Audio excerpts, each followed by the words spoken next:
All right, so today we're just going to get the introduction into the 1970s, okay? All right, so leaning into the 1970s, okay, you need to get the election of 1968, okay? This is where Richard Nixon is going to be elected president. He's going to be Republican, and key to know, he's going to be very conservative with his domestic policy, okay?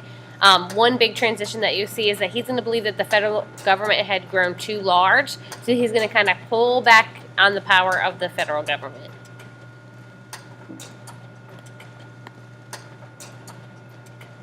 Okay, so a couple ways to do it. Go ahead and highlight that term of new federalism. Okay, so one way he was going to decrease the size of the government, okay, is pull some of the power from the federal government and put it back into state and local levels of government. Okay, one way, and again, you need to highlight this term, is this idea of revenue sharing. Okay, so taking the pot of money from the federal government, okay, and shifting some and allowing the states and local governments to spend that money. One big shift that you're going to see, okay, we talked about JFK and LBJ being big supporters of civil rights, okay? Nixon is gaining a lot of his Southern votes by kind of reversing those Southern policies, okay? Once again, you see the federal government being removed out of these desegregation issues, okay? So remember, we talked about it a lot last week, okay? Why civil rights was beginning to be so successful was enforcement by the federal government, okay? So think, when we take the federal government out, it's going to be harder to get things done. Okay. In addition, Nixon replaces more conservative justices in the Supreme Court. So again, people who kind of agreed with his agenda more. One example of this idea of this kind of Southern strategy in removing the federal government is the court case of Swan versus Charlotte. Okay. And this court case argued using buses to force integration. Okay, so remember, we talked about the idea of de facto segregation. The idea of neighborhoods may be segregated. So your schools naturally be segregated because you go to community schools, okay? So you would use busing and redistricting to force integration. Okay, and again, you don't need to write this bottom part. We already talked about that. Okay, another court case is the Regents of the University of California versus Bach, okay? When we talk about it, again, kind of laying it out there for you, Alan Bach was a white male.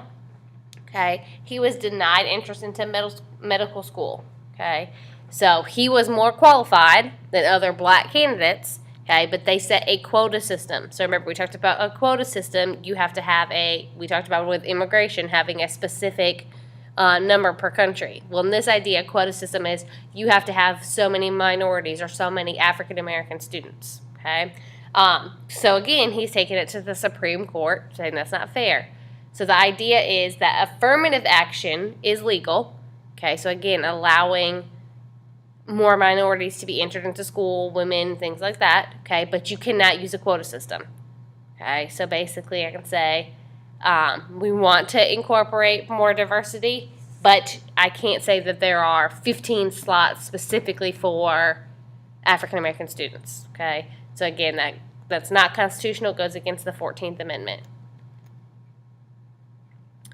All right, the economy in the 1970s, okay, big crisis. When we talk about stagflation, again, underline that term, okay, that is going to be rising inflation and unemployment. That's a bad combination, okay. We also talked about deficit spending money that the government didn't necessarily have to try to put money into the economy, okay. On top of that, an oil embargo was placed on the United States. So they refused to sell oil to the United States.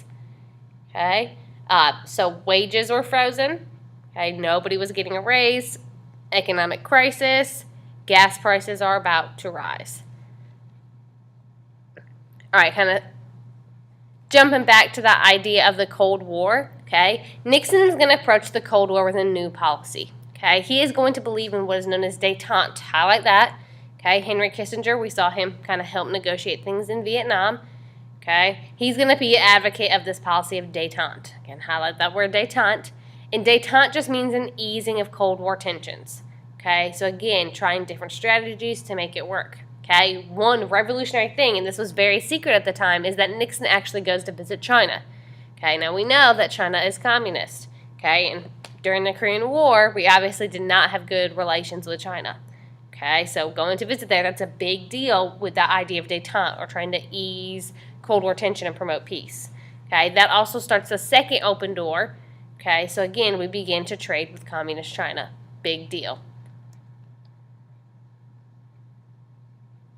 Okay, another policy of détente is going to be the Strategic Arms Limitation Talks, or SALT. Okay, so between Nixon and Brezhnev, who will become leader after Khrushchev, okay, they talk about slowing down the arms race. Okay, so the main goal of SALT is to limit that arms race.